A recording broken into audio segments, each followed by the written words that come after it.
제목을 여러분 같이 읽어줘 보세요. 시작.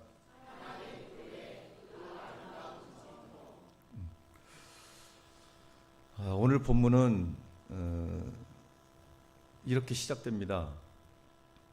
바나바와 사울이 1차 전도 여행을 무사히 잘 마치고, 물론 위태한 상황도 또 위험한 상황도 있었지만 우리 성령의 인도하심을 따라서 각 곳에 다니면서 그리스도의 복음을 전하고 많은 성도들을 세우고 또 교회들을 세우고, 그런 후에 이제 수리아 안디옥에 돌아와서 오랫동안 머물고 있는 그때에 분열의 위기가 닥쳐왔습니다. 그리고 그 분열의 위기 속에서도 그 교회의 하나된 그 아름다운 전통을 지켜내는 이야기가 오늘 본문의 스토리입니다. 우리 교회도 뭐 이제 거의 80년에 이제 거의 다 되는 그런 교회의 역사를 가지고 있는데, 이 하나됨에 대한 주님의 소망이 더욱더 우리에게 간절한 줄 믿습니다. 하나됨, 그 우리 주님이 가장 기쁘시게 원하는 일인 줄 믿습니다. 교회들이 지켜야 될 많은 전통 중에 이 하나됨의 전통, 그 아름다운 전통, 우리 교회도 꼭 잘 지켜낼 수 있기를 간절히 축복합니다. 아멘.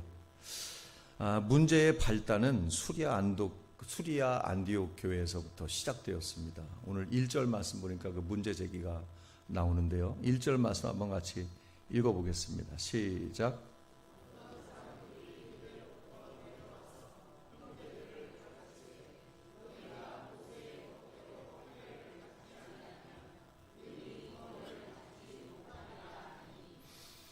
생각해보면 여러분, 사도 바울이 지금까지 각 곳에 다니면서 이방인 지역에 다니면서 회당을 중심으로 복음을 전할 때 부활하신 예수 그리스도의 복음을 전했잖아요. 가는 곳마다. 오늘 처음 이 1절 말씀은 그런 모습을 연상하게 해요.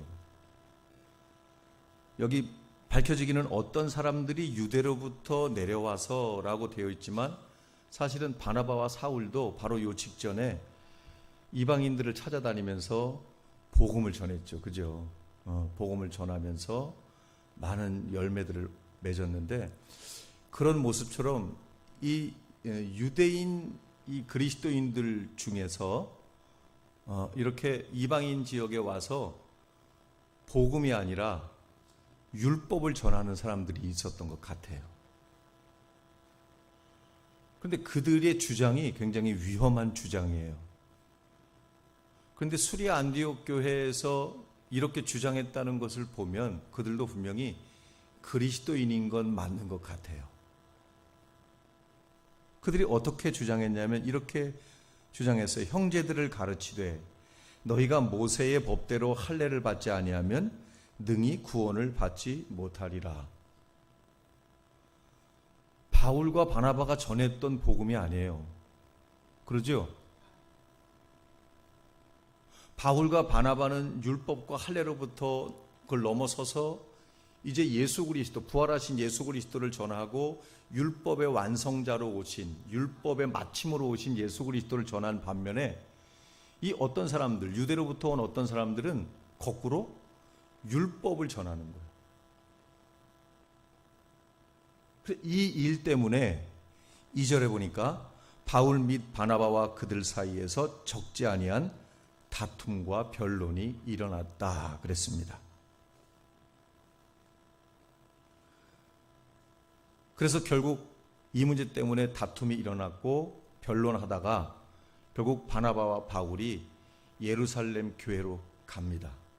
그 수리아 안디옥 교회 몇 명의 성도들과 함께 예루살렘으로 가서 예루살렘 교회에 공의회가 열리고, 그 공의회에서 잘 조절이 잘 돼서 협의사항에 의해서 이 문제가 잘 극복되는 것이 오늘 본문의 마지막 엔딩입니다. 오늘 전체 본문이 좀 길죠, 여러분. 35절까지 말씀이라. 그래서 제가 잠깐 요약적으로 여러분에게 이 말씀의 구조를 잠깐 설명드리면요. 1절부터 5절까지, 우리가 오늘 같이 11절까지 읽었는데요. 1절부터 5절까지는 문제제기입니다. 문제가 일어났습니다. 열심히 그리스도의 복음을 전하고 돌아온 수리아 안디옥 교회, 사도 바울과 바나바가 그 1차 전도행에 대한 그 보고를 얼마나 은혜롭게 벅차게 했겠습니까? 그 감격에 빠져서 그 복음을 열심히 가르치고 있을 그때에 유대에서부터 내려온 어떤 사람들에 의해서 복음으로만 구원받을 수 없다, 예수로만 구원받을 수 없다, 플러스 율법과 할례를 받아야 된다, 그래야 구원받는다. 그 문제제기가 1절부터 5절까지 이루어지고 있고요. 그 다음에 이어지는 6절부터 11절까지는 이제 예루살렘에서 그 종교 회의가 열립니다. 그래서 그 자리에서 첫 번째 발언권을 가진 사람이 누구냐면 베드로입니다. 베드로가 자신의 입장을 밝히는 것입니다. 베드로는 어떤 사람입니까? 이미 사마리아에도 갔었고 이방인들에게 전도해 본 경력이 있는 사람이에요. 그가 말합니다. 오직 주 예수의 이름으로 구원받는다.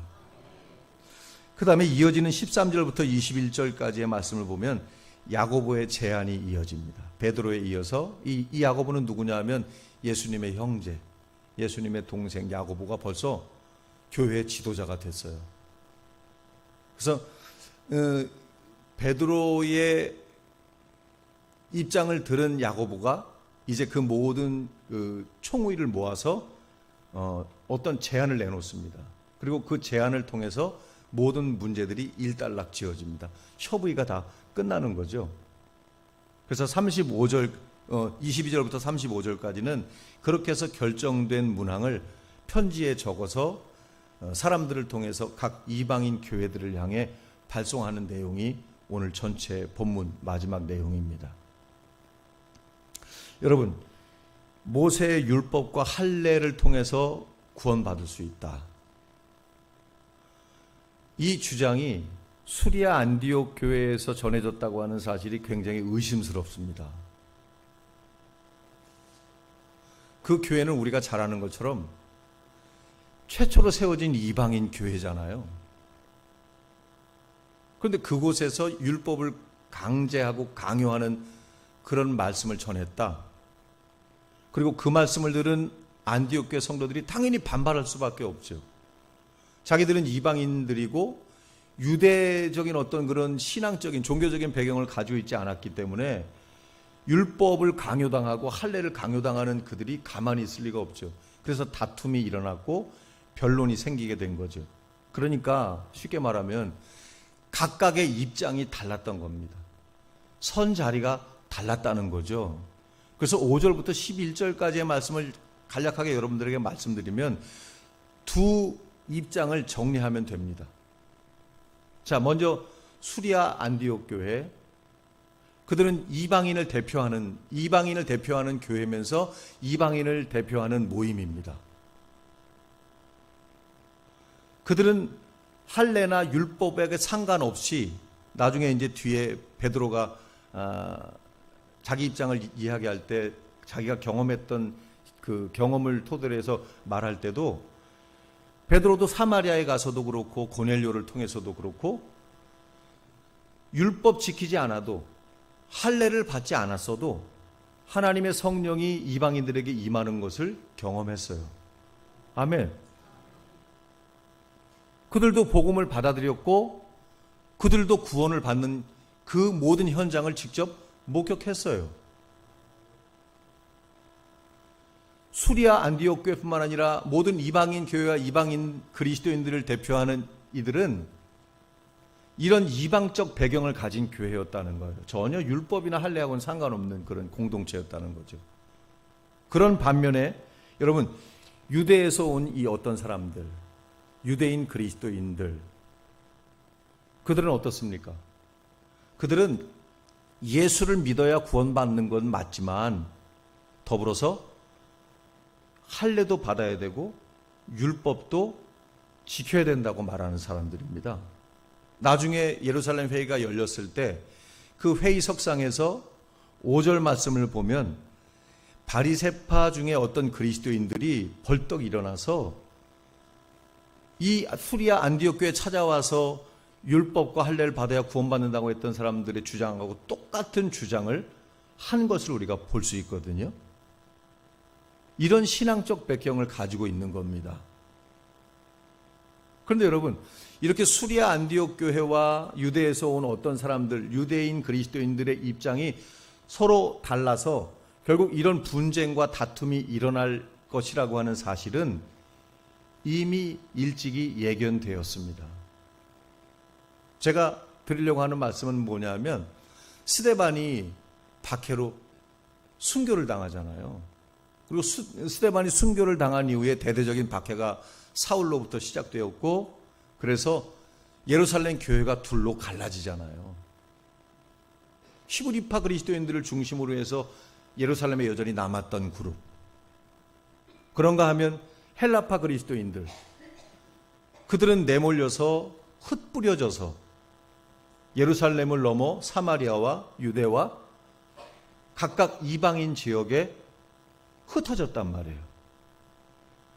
그때부터 이미 신앙적 배경이 갈라지기 시작한 거죠. 점점 시간이 지날수록 신앙의 색깔, 신앙인으로서 태도, 모습, 그 본질적인 부분들이 현격하게 달라지는 거죠.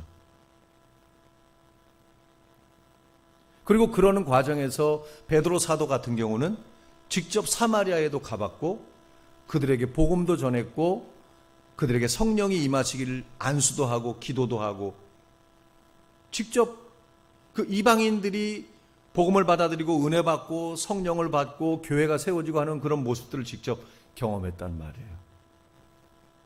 그런데 이 유대인 그리스도인들은 그런 경험이 없는 사람들이에요.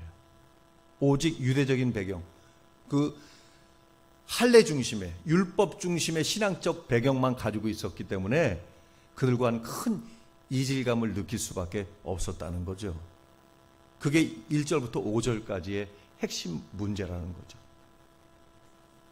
이윽고 바울과 바나바가 그리고 몇 사람들과 함께 예루살렘에 도착을 했어요.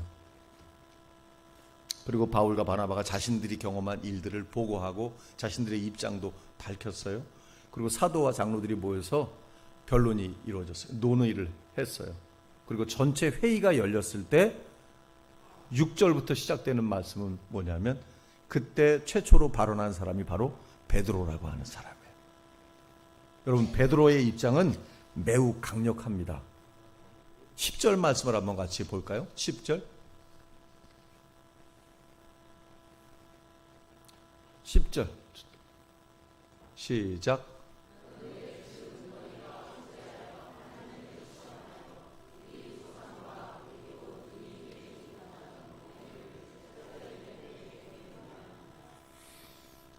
여러분들은 굉장히 점잖게 지금 읽었지만 저 내용과 저 톤은요 굉장히 분노한 톤입니다.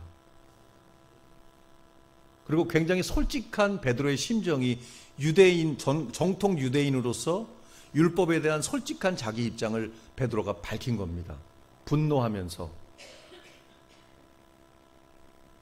그런데 지금 너희가 어찌하여 너희를 시험하여 우리 조상과 우리도 능히 매지 못하던 멍에를 제자들의 목에 두려느냐. 저기 멍에는 뭘 의미할까요?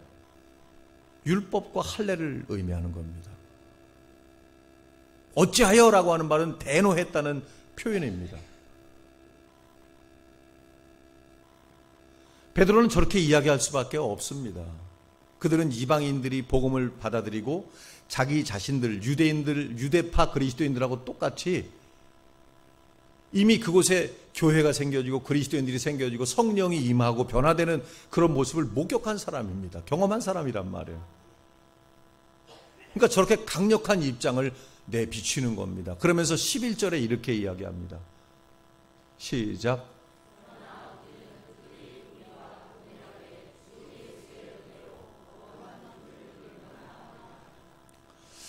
베드로는 지금 이 예루살렘 교회의 지도자입니다. 가장 권위 있는 지도자. 그래서 자신의 입장으로 이야기하지 않고 예루살렘 공교회의 입장으로 이야기합니다. 과연 그는 현명한 지도자입니다.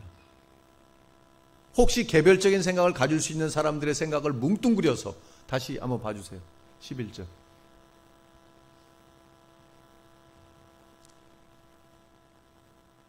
다시 한번 11절. 전사님. 우리는 여러분이 웃어줘서 그냥 점잖게 넘어가는 거예요. 우리는 이라고 하는 저 말, 개인적인 입장이 아니라 예루살렘 교회의 입장을 이야기하는 거예요. 우리는 그들이 우리와 동일하게 주 예수의 은혜로 구원받는 줄을 믿노라. 저 말은 율법과 할례를 받아야 구원받는다라고 하는 사람을 단순히 개인적인 감정으로 공격하려는 것일까요? 아니, 공격하려는 것이 아닙니다. 누구를 헐뜯고 누구를 끄집어 내리려고 하는 말이 아닙니다. 오해를 하면 안 됩니다. 진리에 있어서 저 부분이 굉장히 중요한 부분이기 때문에 공적인 입장을 가지고 베드로 사도가 교회의 지도자답게 주 예수의 은혜로 구원받는다는 사실을 강력하게 어필하고 있는 것입니다. 저거 다 베드로가 이미 경험한 자신의 그 경험적 신앙을 바탕으로 해서 나온 솔직한 증언입니다. 어떤 신앙의 원칙을 제시하고 있는 겁니다. 사도 베드로가. 이런 문제가 생겼을 때 가만히 보면 저런 든든한 어른이 있으면요, 문제가 어떤 원칙이 분명해지면서 그런 이들에 의해서 문제가 해결될 수 있다고 하는 사실을 보게 됩니다.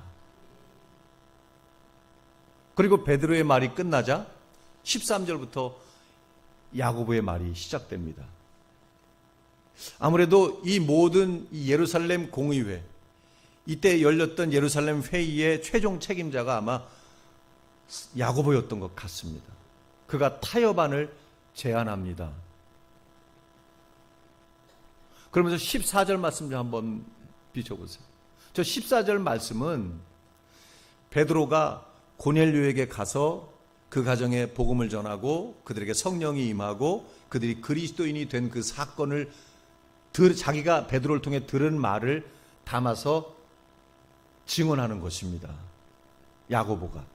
그런 이후에 15절부터 18절까지는 단순히 베드로 사도의 의견뿐만 아니라 이미 구약 성경, 특별히 아모스에 기록된 이방인들의 구원과 그들도 구원받을 수 있는, 그들도 그리스도인으로서 세워질 수 있는 사실을 입증해 보여줍니다. 말씀으로. 그런 이후에 네 가지 제안을 하죠. 이번에 여러분 성경 퀴즈 할 때 이거 나왔죠? 네? 지금도 기억하세요? 네. 기억하지 못할까봐 20절 한번 같이 보십시오. 20절. 읽어보세요. 시작.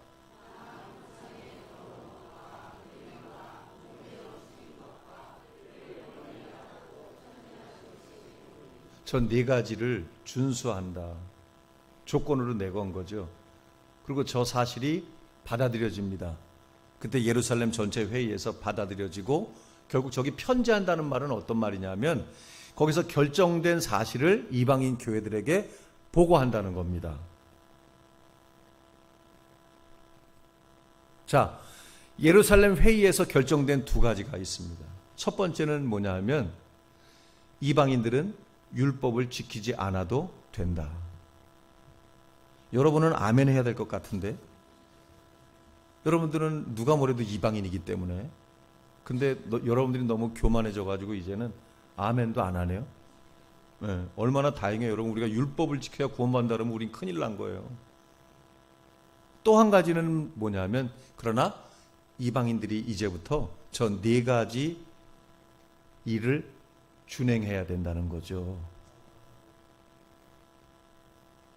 자, 최초에 유대에서 온 어떤 사람들의 문제제기, 그리고 바나바 바울과 다툼을 일으키고 변론했던 그 두 가지 입장, 첨예하게 대립하다가 예루살렘 회의까지 갔고, 그리고 이 두 가지가 결정됐어요. 누가 승리했습니까, 여러분? 누가 이겼습니까? 이방인들이 더 이상 율법과 할례를 받지 않아도 돼요. 지키지 않아도 돼요. 그러나 이 네 가지 준수사항을 반드시 지켜야 돼요. 누가 이겼습니까? 여러분, 우리 교회도 정해진 회의가 있습니다. 그러나 제가 와서 특별한 문제가 있어서 회의를 열어본 적은 없지만 그런 일로 분주한 교회들이 사실 많이 있습니다. 예상치 못한 문제로. 그런데 그런 회의가 있을 때마다 우리가 첨예하게 긴장을 하고 다투거든요. 근데 왜 긴장하고 왜 다투는지 여러분 아세요? 내가 이겨야 되기 때문에. 이 회의를 통해서 내 의견이 관찰되고 수렴이 돼서 내 뜻대로 이 회의가 진행돼야 되기 때문에.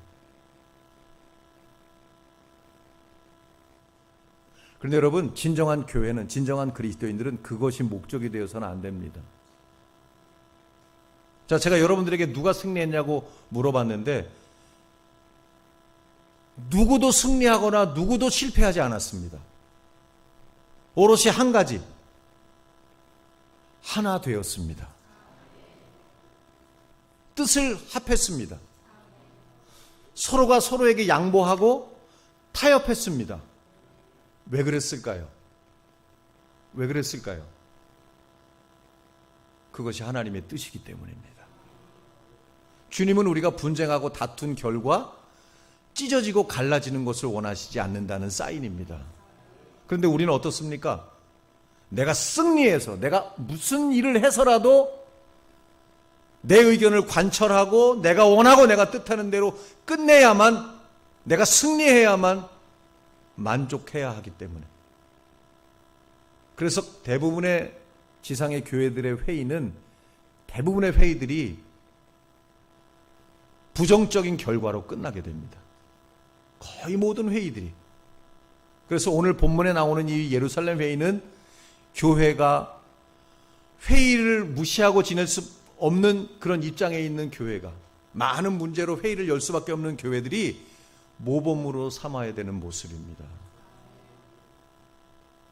누가 누굴 이기는 게 아닙니다.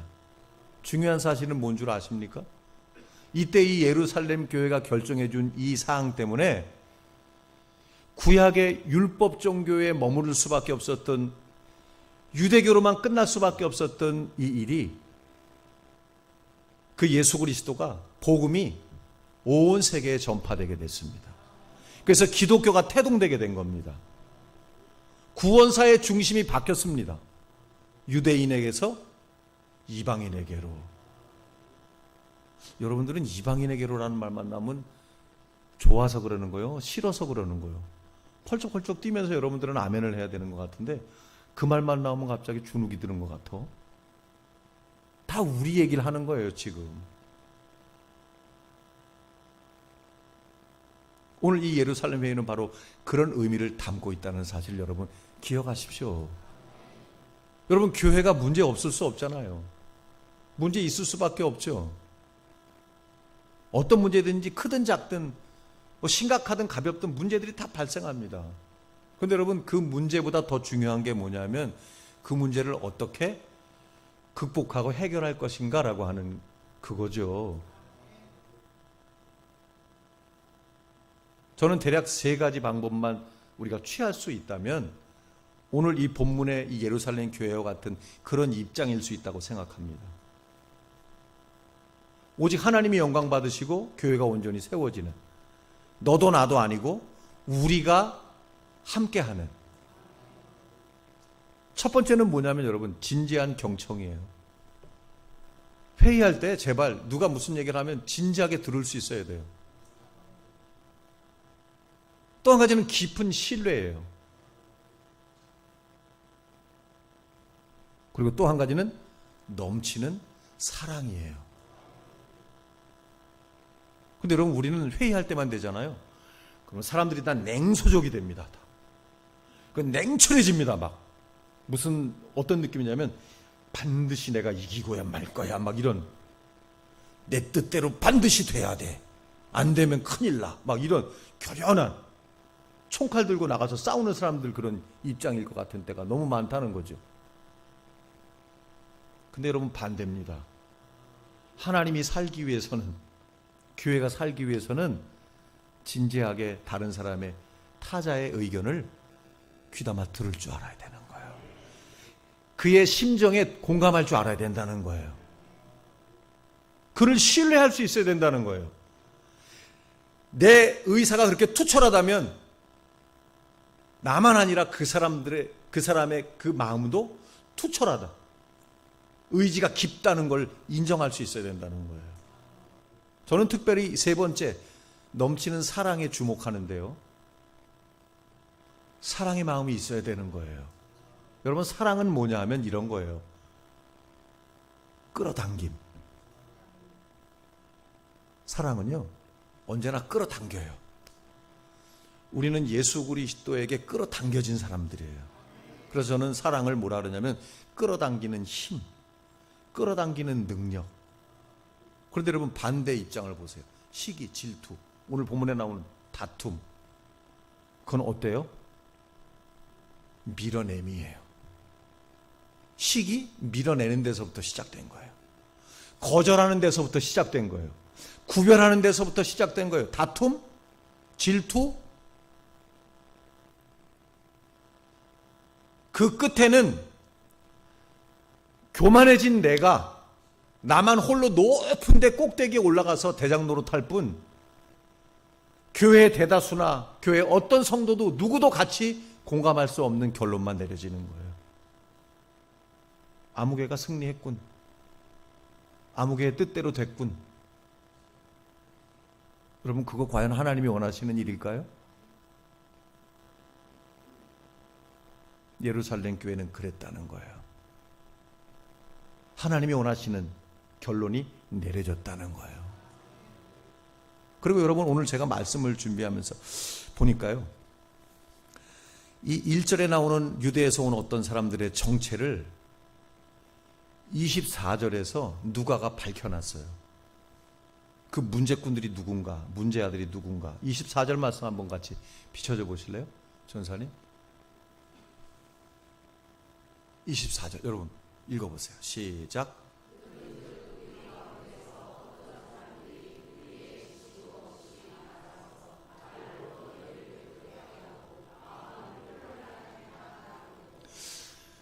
이 예루살렘 회의에서 두 가지가 결정됐다 그랬잖아요. 근데 또 한 가지 정식 보고에 포함되지 않은 사항이 한 가지 있어요. 그게 바로 저거예요. 그들이 예루살렘 회의를 열면서 개최하고 쭉 진행하면서 그들의 정체를 밝혀낸 거예요. 보세요. 우리 가운데 어떤 사람들이 똑같은 어떤 사람들로 표현되어 있죠. 그들과 동일하게 이야기하는 거예요. 어떤 사람들이 우리의 지시도 없이 나가서 그랬어요. 우리의 지시, 저기 우리는 누굴 의미하는 걸까요? 예루살렘 교회의 입장을 이야기하는 거예요. 그러니까 수리아 안디옥 교회에 찾아가서 말썽을 일으킨 그 사람들은 예루살렘 교회가 공식적으로 파송한 사람이 아니라는 거예요.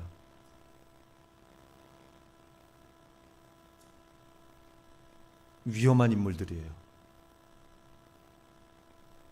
요주의 인물들이에요. 말썽꾼들이에요. 보니까 이렇게 돼 있어요.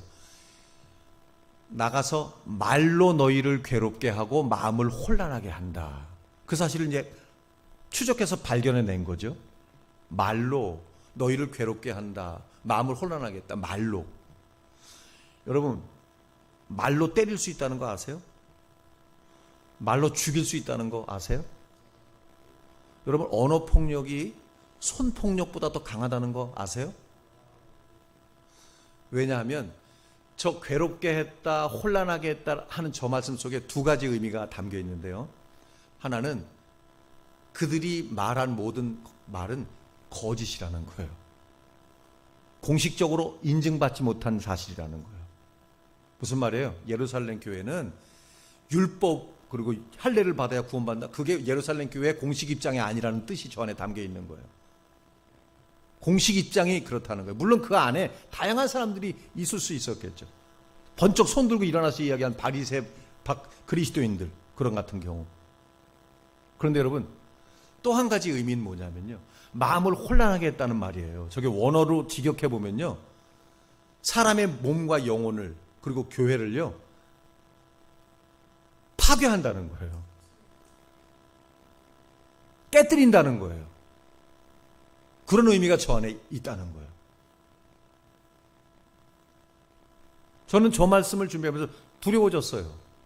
누군가 자기가 우리 교회를 마치 대표하는, 우리 교회에서 인정해 준 사람인 것처럼 나서서 거짓을 말하고 결국 그래서 교회를 무너뜨리고 붕괴시키고 파괴하는 그런 일들을 주의해야 되는 거예요.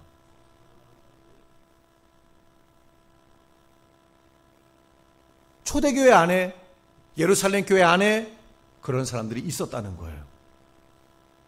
여러분 주의하세요. 아멘. 그리고 경계하세요. 누구나 다, 여러분들은 다 물론 우리 군산교회를 대표하는 분들인 거 맞아요. 그러나 여러분 이런 입장에서는 절대 그럴 수 없어요. 누가 교회를 대표하면서 거짓을 말하고 한 사람의 심령을 무너뜨리고 파괴하는 그런 일을 해요.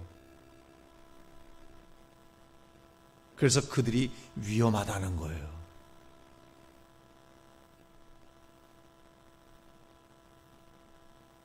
저는 오늘 이 말씀을 통해서 우리 군산감리교회가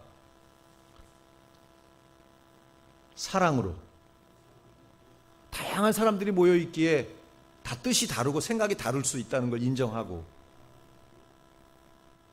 사랑으로 끌어당기는 힘으로 끌어당기는 능력으로 어떤 문제든지 극복하고 넘어서서 오늘 제목처럼 하나됨, 그 아름다운 전통을 지켜내는 교회가 되길 바랍니다. 그럴 때 하나님이 가장 기뻐하십니다. 기도하겠습니다. 하나님 감사합니다. 오늘 우리가 주의 부르심 따라 이곳에 나와 있습니다. 모든 것이 하나님의 은혜입니다. 하나님과 우리 사이 주 예수 그리스도로 연결된 그것으로 이미 충분한, 그 어떤 것도 필요 없는 그런 온전한 은혜 안에서 우리 교회와 우리 군산교회 교회와 우리 그리스도인들이, 성도들이 서로 끌어당기는 그 힘, 그 능력으로 주님의 깊은 사랑 안에 거하게 도와주시옵소서. 진지한 경청, 깊은 신뢰, 그리고 넘치는 사랑을 우리에게 부어 주시옵소서. 예수님의 이름으로 기도했습니다.